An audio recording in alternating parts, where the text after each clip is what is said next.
ಎಲ್ಲರಿಗೂ ನಮಸ್ಕಾರ. Welcome to PK Chemistry. ಈ ವಿಡಿಯೋದಲ್ಲಿ ನಾವು ಕೆಎ ನಡೆಸುವಂತಹ ಕೆಸೆಟ್ 2026 ಅಂದರೆ Karnataka state eligibility test 2026 notification ಬಗ್ಗೆ ಕಂಪ್ಲೀಟ್ ಇನ್ಫಾರ್ಮೇಶನ್ ಕೊಡೋ ಪ್ರಯತ್ನ ಮಾಡ್ತೀನಿ. ಅದಕ್ಕಾಗಿ ನೀವು ವಿಡಿಯೋನ ಕೊನೆ ತನಕ ನೋಡ್ರಿ. ಕರ್ನಾಟಕ ಪರೀಕ್ಷಾ ಪ್ರಾಧಿಕಾರ ಅಂದರೆ ಕೆಇಎ 10/8/2026 ಕೆಸೆಟ್ 2026 ನೋಟಿಫಿಕೇಶನ್ ರಿಲೀಸ್ ಮಾಡಿದ. ಸೊ ಇದರಲ್ಲಿ ಆನ್ಲೈನ್ ಅಪ್ಲಿಕೇಶನ್ ಸ್ಟಾರ್ಟ್ ಆಗೋ ಡೇಟ್ 10/8/2026 ಮತ್ತೆ ಅಪ್ಲಿಕೇಶನ್ ಕೊನೆಯ ದಿನಾಂಕ ಅಪ್ಲೈ ಮಾಡೋ ಕೊನೆಯ ದಿನಾಂಕ 5/9/2026 ಅಂದ್ರೆ ಆಗಸ್ಟ್ 10ರಿಂದ ಸೆಪ್ಟೆಂಬರ್ 5ರವರೆಗೆ ನೀವು ಅಪ್ಲಿಕೇಶನ್ ಫಿಲ್ ಮಾಡಬಹುದು. ಮತ್ತು ಸೆಪ್ಟೆಂಬರ್ 6ಕ್ಕೆ ಫೀ ಅನ್ನು ತುಂಬೋ ಲಾಸ್ಟ್ ಡೇ ಇರ್ತದ. ಅದೇ ರೀತಿ 1 ಅಕ್ಟೋಬರ್ ಅವರು ಹಾಲ್ ಟಿಕೆಟ್ ನ ರಿಲೀಸ್ ಮಾಡ್ತಾರೆ. ಮತ್ತೆ ಎಕ್ಸಾಮ್ ಇರೋದು 11 ಅಕ್ಟೋಬರ್ಗೆ. ಕ್ಯಾಲೆಂಡರ್ ಆಫ್ ಇವೆಂಟ್ ಅಲ್ಲಿ ತಿಳಿಸಿದ ಹಾಗೆ 11/10/2026 ಅಂದ್ರೆ 11 ಅಕ್ಟೋಬರ್ಗೆ ಎಕ್ಸಾಮ್ ಡೇಟ್ ನ ಫಿಕ್ಸ್ ಮಾಡಿರ್ತಾರೆ. ಸೊ ಯಾರು ಕ್ಯಾಂಡಿಡೇಟ್ಸ್ ಇದ್ರಲ್ಲ ಅವರು ಆನ್ಲೈನ್ ಮೂಲಕನೇ ಅರ್ಜಿ ಸಲ್ಲಿಸಬೇಕು ಅಂತ. ಹತ್ರ ಅರ್ಜಿಯನ್ನು ಸಲ್ಲಿಸುವ ಮುನ್ನ ಅಭ್ಯರ್ಥಿಗಳು ಈ ಅಧಿಸೂಚನೆಯನ್ನು ಗಮನದಲ್ಲಿಟ್ಟು ಓದಿ ನಂತರ ಅರ್ಜಿಯನ್ನು ಭರ್ತಿ ಮಾಡಬೇಕು. ಅದಕ್ಕಾಗಿ ನೀವು ನೋಟಿಫಿಕೇಶನ್ ನ ಕ್ಲಿಯರ್ ಆಗಿ ಓದಬೇಕು.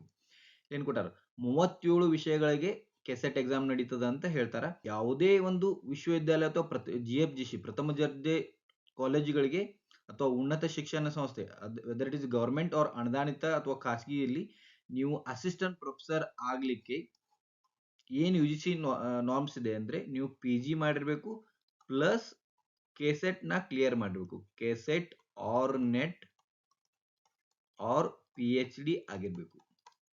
ಸೊ ಇದನ್ನು ಎಲಿಜಿಬಿಲಿಟಿ ಕ್ರೈಟೀರಿಯಾ. PG ಅಂತೂ ಕಂಪ್ಲೀಟ್ ಆಗಿರಬೇಕು. PG ಜೊತೆಗೆ ನಿಮಗೆ KSET or NET or PhD ಆಗಿರಬೇಕು. ಸೊ ಅದಕ್ಕಾಗಿ KSET is one of the eligibility criteria to apply for the assistant professor in GFGCs or in the universities. So ಅದಕ್ಕಾಗಿ ನೀವು KSET ನ clear ಮಾಡಿದ್ರೆ ಅಷ್ಟೇ ನೀವು ಅಸಿಸ್ಟೆಂಟ್ ಪ್ರೊಫೆಸರ್ ಅಪ್ಲಿಕೇಶನ್ ಹಾಕ್ಲಿಕ್ಕೆ ಅರ್ಹರು ಇರ್ತೀರಿ ಅಂತ. ಓಕೆ, ಅದೇ ರೀತಿ ನೆಕ್ಸ್ಟ್ ಪಾಯಿಂಟ್, ಯಾವುದು ಕಾಸ್ಟ್ ಅಂತ ಕ್ಲೇಮ್ ಮಾಡ್ಬೇಕಂತಿರ್ತಿರಲ್ಲ ಅದು ಕರ್ನಾಟಕ ಸರ್ಕಾರದ ಹಿಂದುಳಿದ ವರ್ಗದವರ ಪಟ್ಟಿಯಲ್ಲಿ ಇರಬೇಕು ಅಂತ.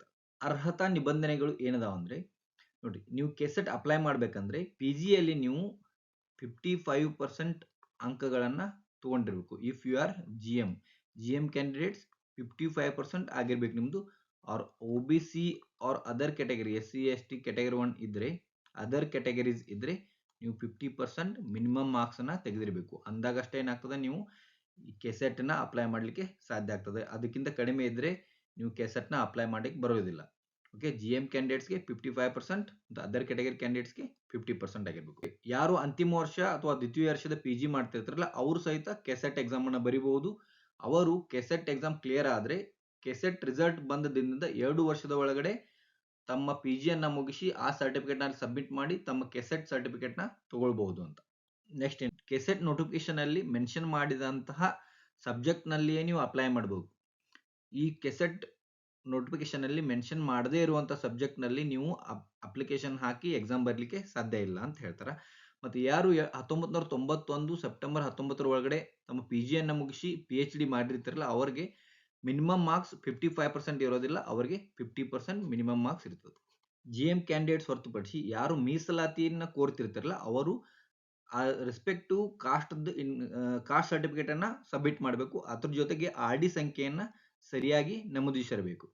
ಮತ್ತೆ ಯಾರು ವಿವಾಹಿತ ಅಭ್ಯರ್ಥಿಗಳಿದ್ರಲ್ಲ ಅವರು ಒಟ್ಟು ಕುಟುಂಬ ಆದಾಯವನ್ನು ಘೋಷಿಸಿ ಜಾತಿ ಮತ್ತು ಆದಾಯ ಪ್ರಮಾಣ ಪತ್ರ ಪಡೆಯುವಂತದ್ದು, ಅದರದ RD ಸಂಖ್ಯೆಯನ್ನು ನಮೂದಿಸಬೇಕು. ಮತ್ತೆ ಮಹಿಳಾ ಅಭ್ಯರ್ಥಿಗಳು ಏನಿರ್ತಾರಲ್ಲ ಅವರು ತಮ್ಮ ಪತಿ ಹೆಸರಿನಲ್ಲಿ ಜಾರಿಯಾದ ಜಾತಿ ಮತ್ತು ಆದಾಯ ಪ್ರಮಾಣ ಪತ್ರವನ್ನು ಸಲ್ಲಿಸತಕ್ಕದ್ದು. ಸೊ ಇದು ಇಂಪಾರ್ಟೆಂಟ್ ಆಗ್ತದೆ, ಯಾಕಂದ್ರೆ ಲಾಸ್ಟ್ ಟೈಮ್ ಇದೇ ಪ್ರಾಬ್ಲಮ್ ಆಗಿತ್ತು. SCA SCB SCC ಅಪ್ಲಿಕೇಶನ್ ಹಾಕ್ಬೇಕಾದ್ರೆ ನೀವು ಸರಿಯಾಗಿ ಹಾಕ್ಬೇಕು. ಲಾಸ್ಟ್ ಟೈಮ್ ಏನಾಗಿತ್ತು, ಬಹಳಷ್ಟು ಗೊಂದಲ ಇದ್ದಿದ್ರಿಂದ ABC ಗೊಂದಲ ಆಗಿ ನೀವು ಲಾಸ್ಟ್ಗೆ ಮತ್ತೆ ಪ್ರಮಾಣ ಪತ್ರ ತಗೊಳ್ಳುವಲ್ಲಿ ಅಥವಾ ರಿಸಲ್ಟ್ ಬಂದ ಮೇಲೆ ಗೊಂದಲಗಳಾಗಿತ್ತು. ಅದಕ್ಕಾಗಿ ಈ ಸರಿ ನೀವು ಯಾರು ಯಾವ ಕಾಸ್ಟ್ ಮೀಸಲಾತಿಯನ್ನ ಪಡಿತಿರ್ಲಿಲ್ಲ ಅದನ್ನ ಸರಿಯಾಗಿ ಅಪ್ಲಿಕೇಶನ್ ಅಲ್ಲಿ ಹಾಕ್ಬೇಕು. ಅದರದ RD ಸಂಖ್ಯೆನ ನಮೂದಿಸಿರ್ಬೇಕು. ಓಕೆ, ಅದೇ ರೀತಿ ವಿಶೇಷ ಚೇತನ ಅಭ್ಯರ್ಥಿಗಳು ಸಹಿತ ತಮ್ಮ ಏನ್ ಸರ್ಟಿಫಿಕೇಟ್ ಇರ್ತಲ್ಲ ಅದನ್ನ ಸರಿಯಾಗಿ ಮೆನ್ಷನ್ ಮಾಡ್ತಕ್ಕಂಥದ್ದು.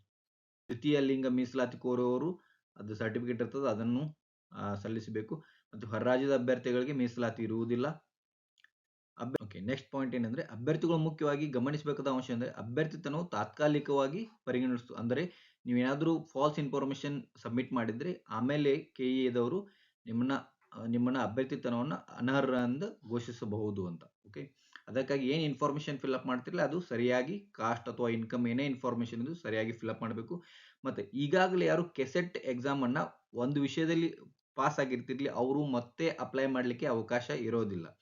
ಇಫ್ ಒಂದು ಸಾರಿ ನೀವು ಸೇಮ್ ಸಬ್ಜೆಕ್ಟ್ ಅಲ್ಲಿ ಎಕ್ಸಾಮ್ ನ ಕ್ಲಿಯರ್ ಮಾಡಿದ್ರೆ ಮತ್ತೊಂದು ಸಾರಿ ಅದೇ ಸಬ್ಜೆಕ್ಟ್ ಅಲ್ಲಿ ನೀವು ಅಪ್ಲೈ ಮಾಡಕ್ ಬರೋದಿಲ್ಲ, ಅದೇ ಸಬ್ಜೆಕ್ಟ್ ಅಲ್ಲಿ ನೀವು ಎಕ್ಸಾಮ್ ಬರ್ಲಿಕ್ಕೆ ಬರೋದಿಲ್ಲ. ಇಫ್ ನೀವು ಅಪ್ಲೈ ಮಾಡಿದ್ರೆ ಅಥವಾ ಎಕ್ಸಾಮ್ ಬರೆದ್ರೆ ನಿಮ್ಮ ಹಳೇದು ಏನ್ ಕೆಸೆಟ್ ಕ್ಲಿಯರ್ ಮಾಡಿರ್ತೀರಿ ಅದನ್ನು ಕ್ಯಾನ್ಸಲ್ ಮಾಡ್ತಾರ, ಮತ್ತು ಈ ಸಾರಿ ಏನ್ ಬರೀತಿರ್ತಿರಲ್ಲ ಇದನ್ನು ಅವರು ಅಭ್ಯರ್ಥಿತನವನ್ನು ಕ್ಯಾನ್ಸಲ್ ಮಾಡ್ತಾರ. ಅದಕ್ಕಾಗಿ ಯಾರು ಕೆಸೆಟ್ ಅನ್ನು ಈಗ ಒಂದ್ಸಾರಿ ಕ್ಲಿಯರ್ ಮಾಡಿರ್ತೀರಿ ಅವರು ಅಪ್ಲೈ ಮಾಡುವ ನೆಸೆಸರಿ ಇಲ್ಲ, ಅಪ್ಲೈ ಮಾಡಬಾರದು.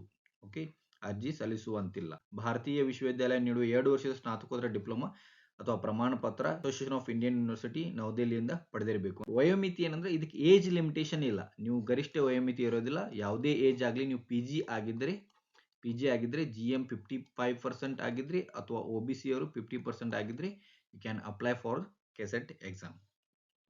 ಪರೀಕ್ಷಾ ಶುಲ್ಕ GM 2A 2B 3A 3B ಮತ್ತು ಇತರ ರಾಜ್ಯಗಳ ಅಭ್ಯರ್ಥಿಗಳಿಗೆ 750 ಶುಲ್ಕ ಇರ್ತದ.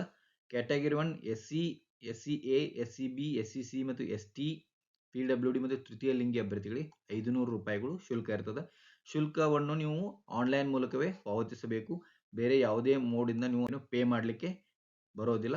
ಎಕ್ಸಾಮ್ ಪ್ಯಾಟರ್ನ್ ಹೆಂಗದ ಇಲ್ಲಿ ಲಾಸ್ಟ್ ಇಯರ್ ಏನದ ಅದೇ ಸೇಮ್ ಪ್ಯಾಟರ್ನ್ ಏನು ಚೇಂಜ್ ಮಾಡಿಲ್ಲ ಅವರು. 11/10/2026 ಎಕ್ಸಾಮ್ ಇರ್ತದ, ಅಂದ್ರೆ ಅಕ್ಟೋಬರ್ ಅಲ್ಲಿ ನಡೆಯುವಂತ ಎಕ್ಸಾಮ್ ಇದು. ಸಂಡೇ ನಡೀತದೆ ಎಕ್ಸಾಮ್. ಇಲ್ಲಿ 2 ಪೇಪರ್ ಇರ್ತದೆ. ಫಸ್ಟ್ ಪೇಪರ್ GK ಪೇಪರ್ ಇರ್ತದ. ಇಲ್ಲಿ 50 ಪ್ರಶ್ನೆಗಳು ಇರ್ತಾವ, ಪ್ರತಿ ಪ್ರಶ್ನೆಗೆ 2 ಅಂಕಗಳು.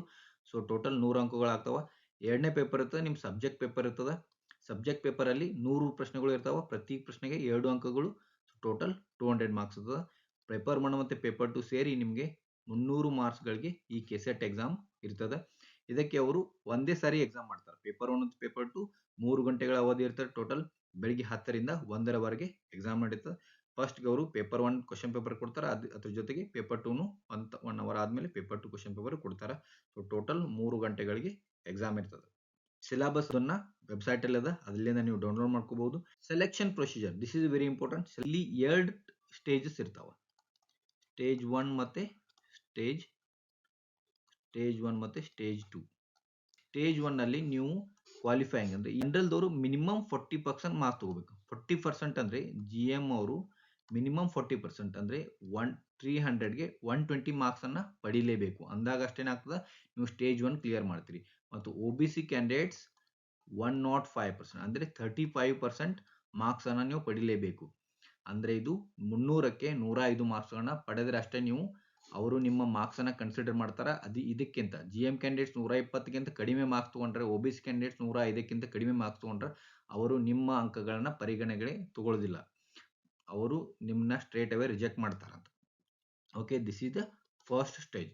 ಇನ್ ಸೆಕೆಂಡ್ ಸ್ಟೇಜ್ ಅಲ್ಲಿ ಯಾರು ಇದನ್ನ ಕ್ರಾಸ್ ಮಾಡಿರ್ತಾರಲ್ಲ ಅವರೆಲ್ಲ ಎಲಿಜಿಬಲ್ ಅಲ್ಲ. ಓಕೆ, ಎಲಿಜಿಬಿಲಿಟಿ ಎಷ್ಟು ಜನ ಕೊಡ್ತಾರ ಅಂದ್ರೆ ಇಲ್ಲಿ ಕೊಟ್ಟಾರ. ಹಂತ 1 ಸಹಾಯಕ ಪ್ರಾಧ್ಯಾಪಕ ಅರ್ಹತೆಯ ಟೋಟಲ್ ಸ್ಲಾಟ್ಸ್ ಅಂತ ಮಾಡ್ತಾರ. ಅದು ಒಟ್ಟು 2 ಪತ್ರಿಕೆಗಳಿಗೂ ಸೇರಿ, ಅಂದ್ರೆ ಪತ್ರಿಕೆ ಒಂದೊಂದು ಪತ್ರಿಕೆ ಸೇರಿ ಹಾಜರಾದ ಅಭ್ಯರ್ಥಿಗಳ 6% ಸಂಖ್ಯೆಗೆ ಸಮನಾಗಿರುತ್ತದೆ ಅಂತ.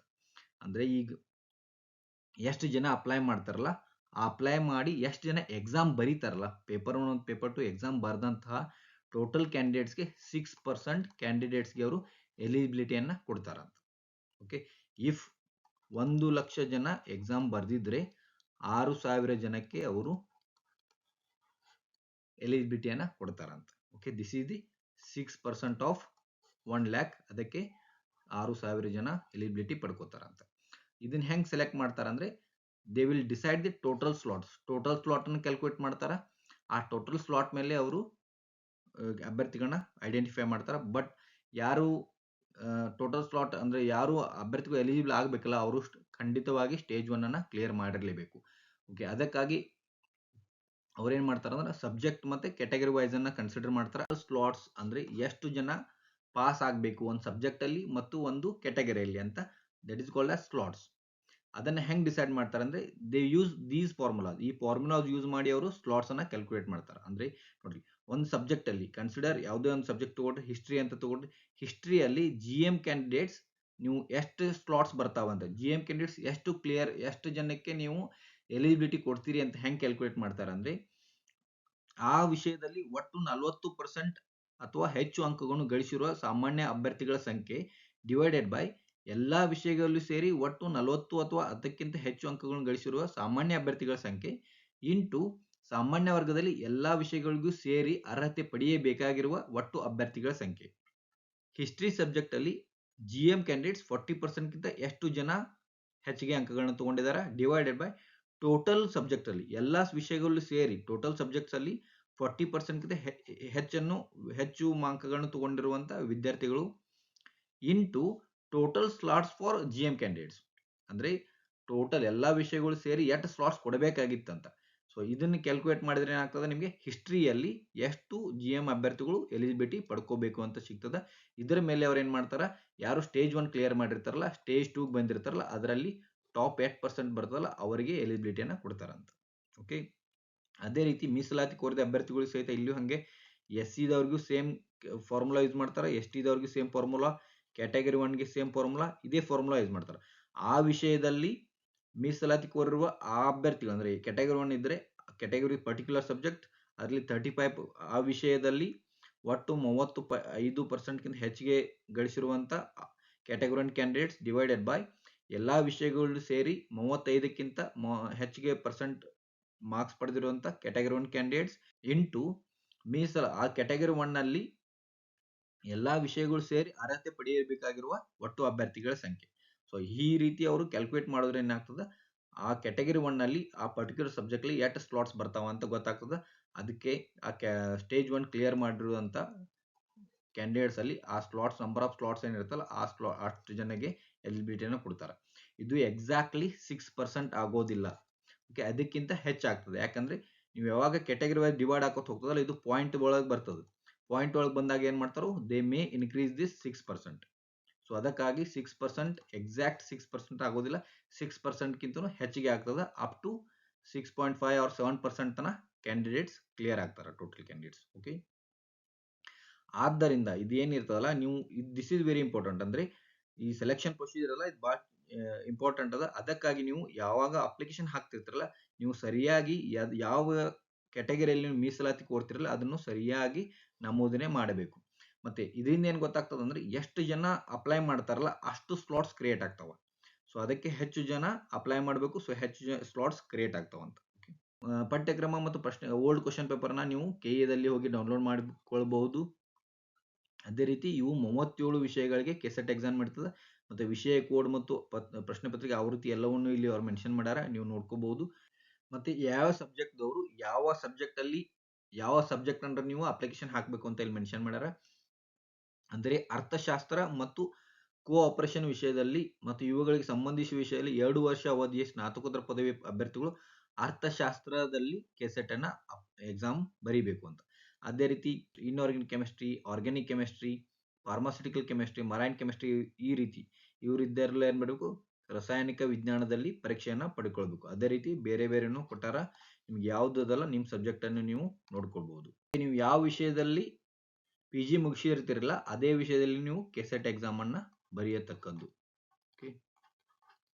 ಓಕೆ, ಇಫ್ ನೀವು 2 ಸಬ್ಜೆಕ್ಟ್ ಅಲ್ಲಿ PG ಮುಗಿಸಿದ್ರೆ ಒಂದೇ ಸಬ್ಜೆಕ್ಟ್ ಅಲ್ಲಿ ನೀವು ಕೆಸೆಟ್ ಎಕ್ಸಾಮ್ ಅನ್ನ ಬರೆಯತಕ್ಕದ್ದು. ಅದೇ ರೀತಿ ನೆಕ್ಸ್ಟ್ ಒನ್ ಪರೀಕ್ಷಾ ಕೇಂದ್ರಗಳು. This is also important. ಈ 11 ಕೇಂದ್ರಗಳಲ್ಲಿ ಎಕ್ಸಾಮ್ ನಡೀತದೆ. ಬೆಂಗಳೂರು, ಬೆಳಗಾವಿ, ಬಳ್ಳಾರಿ, ವಿಜಯಪುರ, ದಾವಣಗೆರೆ, ಧಾರವಾಡ, ಕಲಬುರಗಿ, ಮೈಸೂರು, ಶಿವಮೊಗ್ಗ, ತುಮಕೂರು ಮತ್ತು ಮಂಗಳೂರು ಕೇಂದ್ರಗಳಲ್ಲಿ ಎಕ್ಸಾಮ್ ನಡೀತದೆ. ಈ 11 ವಿಷಯಗಳು ಅಂದ್ರೆ ವಾಣಿಜ್ಯ ಶಾಸ್ತ್ರ, ಕನ್ನಡ, ಅರ್ಥಶಾಸ್ತ್ರ, ಇಂಗ್ಲಿಷ್, ರಾಜ್ಯಶಾಸ್ತ್ರ, ಇತಿಹಾಸ, ಸಮಾಜಶಾಸ್ತ್ರ, ಹಿಂದಿ, ಮ್ಯಾನೇಜ್ಮೆಂಟ್, ಶಿಕ್ಷಣ, ಗ್ರಂಥಾಲಯ ಮತ್ತು ಮಾಹಿತಿ, ಸಮಾಜಶಾಸ್ತ್ರ, ದೈಹಿಕ ಶಿಕ್ಷಣ, ಗಣಕ ವಿಜ್ಞಾನ, ಭೌತಿಕ ವಿಜ್ಞಾನಗಳು, ಗಣಿತ ವಿಜ್ಞಾನಗಳು, ರಾಸಾಯನಿಕ ವಿಜ್ಞಾನಗಳು, ಜೀವ ವಿಜ್ಞಾನಗಳು, ಏನು 18 ಸಬ್ಜೆಕ್ಟ್ ಅದಲ್ಲ, ಈ 18 ಸಬ್ಜೆಕ್ಟ್ಗಳಿಗೆ ಈ 11 ಕೇಂದ್ರಗಳಲ್ಲಿ ಎಕ್ಸಾಮ್ ನಡೀತದೆ. ಮತ್ತು ಉಳಿದ ಏನು ಸಬ್ಜೆಕ್ಟ್ ಅದಲ್ಲ ಇವುಗಳಿಗೆ ಬೆಂಗಳೂರು ಒಂದೇ ಕೇಂದ್ರ ಆಗಿರ್ತದಂತ. ಓಕೆ, ಈ ಸಬ್ಜೆಕ್ಟ್ನವರು ಸೆಲೆಕ್ಟ್ ಮಾಡ್ಕೊಳ್ಳುವಂತ ಅವಕಾಶ ಇಲ್ಲ. ಕೇವಲ ಆ 18 ಏನು ಸಬ್ಜೆಕ್ಟ್ ಇಲ್ಲ ಅವರಷ್ಟೇ ಸೆಲೆಕ್ಟ್ ಮಾಡ್ಕೊಳ್ಳುವಂತ ಅವಕಾಶ ಇದೆ. ಈ ಸಬ್ಜೆಕ್ಟ್ನವರೆಲ್ಲರೂ ಬೆಂಗಳೂರಲ್ಲಿ ಎಕ್ಸಾಮ್ ಬರೀಬೇಕು ಅಂತ. ಮತ್ತು ಸಾಮಾನ್ಯ ಸೂಚನೆಗಳಂದ್ರೆ ಪ್ರವೇಶ ಪತ್ರಗಳನ್ನು ನೀವು ಪ್ರಾಧಿಕಾರದಿಂದ ಡೌನ್ಲೋಡ್ ಮಾಡಿಕೊಳ್ತಕ್ಕದ್ದು. ಇಲ್ಲಿ ಮೇನ್ ಏನಂದ್ರೆ ಕೆಸೆಟ್ ಅಲ್ಲಿ ನೆಗೆಟಿವ್ ಮಾರ್ಕಿಂಗ್ ಇರೋದಿಲ್ಲ. ತಪ್ಪು ಉತ್ತರಗಳಿಗೆ ಋಣಾತ್ಮಕ ಮೌಲ್ಯ ಇರೋದಿಲ್ಲ ಅಂತ ಹೇಳ್ತಾರೆ. This is very important. ಇವೆಲ್ಲ ನೀವು ಎಕ್ಸಾಮ್ಗೆ ಹೋಗ್ಬೇಕಾದ್ರೆ ನೋಡ್ಕೊಳ್ಳುವಂಥದ್ದು. ಮತ್ತು ಹಾಲ್ ಟಿಕೆಟ್ ಬಂದ ಮೇಲೆ ಹಾಲ್ ಟಿಕೆಟಲ್ಲಿ ಮೆನ್ಷನ್ ಮಾಡಿರ್ತಾರೆ ಇವನ್ನೆಲ್ಲ ನೀವು ಆವಾಗ ಎಕ್ಸಾಮ್ಗೆ ಹೋಗುವಾಗ ನೋಡ್ಕೊಳ್ಳೋಂಥ ವಿಷಯಗಳದಾವ. ಇವು ಸಹಿತ ಇವು ಎಕ್ಸಾಮ್ ಮುಗಿದ ಮೇಲೆ ನಿಮಗೆ ಪರಿಗಣನೆಗೆ ತೆಗೆದುಕೊಳ್ಳುವಂಥ ವಿಷಯ. ಕೆಸೆಟ್ ಅಪ್ಲಿಕೇಶನ್ ಹಾಕಬೇಕಾದ್ರೆ ಎಲ್ಲ ಸರಿಯಾಗಿ ಸ್ಕ್ಯಾನ್ ಮಾಡಿ ಅಪ್ಲೋಡ್ ಮಾಡ್ಕೊಂಥದ್ದು, ಮತ್ತು JPG ಫಾರ್ಮಲ್ಲಿ ಅವ್ರು ಮೆನ್ಷನ್ ಮಾಡಿರೋಂಥ ಫಾರ್ಮ್ಯಾಟಲ್ಲಿ ನೀವು ಅಪ್ಲಿಕೇಶನ್ನ ಅಥವಾ ಡಾಕ್ಯುಮೆಂಟ್ನ ಸಬ್ಮಿಟ್ ಮಾಡಿ ಅಪ್ಲಿಕೇಶನ್ನ ಫಿಲಪ್ ಮಾಡಬೇಕು. ಮತ್ತು ಅಪ್ಲಿಕೇಶನ್ ಫಿಲಪ್ ಮಾಡಿದ್ಮೇಲೆ ಅಪ್ಲಿಕೇಶನ್ ಫಾರ್ಮನ್ನು ನಿಮ್ಮ ಹತ್ರ ಒಂದು ಇಟ್ಕೊಳ್ಬೇಕು. ಓಕೆ, ಯಾಕಂದರೆ ನೀವು ಮುಂದೆ ನಿಮಗೆ ಯೂಸ್ ಆಗ್ತದೆ. ಅದಕ್ಕಾಗಿ ನೀವು ಅದನ್ನು ಅಪ್ಲಿಕೇಶನ್ ಫಾರ್ಮನ್ನು ಡೌನ್ಲೋಡ್ ಮಾಡಿ ಇಟ್ಕೊಳ್ಬೇಕು. ಫೀ ರೆಸಿಪ್ಟ್ನೂ ಸಹಿತ ನಿಮ್ಮ ಹತ್ರ ಇಟ್ಕೊಳ್ಬೇಕು. ಮತ್ತು ಬೇಗ ಅಪ್ಲೈ ಮಾಡಬೇಕು. ಅಂದರೆ ಲಾಸ್ಟ್ ದಿನ ತನಕ ವೇಟ್ ಮಾಡಬೇಡ್ರಿ.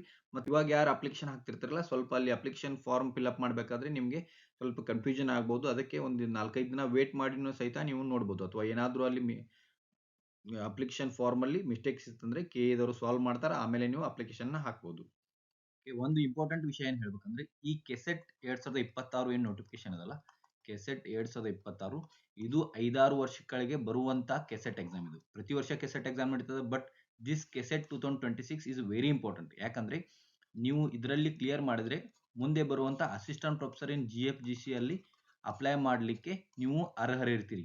ಅದರ್ವೈಸ್ ನೀವು ಮತ್ತೆ ಈ ಸಾರಿ ಕೆಸೆಟ್ ಆಗಲಿಲ್ಲ ಅಂದರೆ ಮತ್ತೆ ನೀವು ನೆಕ್ಸ್ಟ್ ಟೈಮ್ ಎಲಿಜಿಬಿಲಿಟಿ ತೊಗೊಂಡ್ರು ಸಹಿತ minimum you have to wait for 5 to 6 years.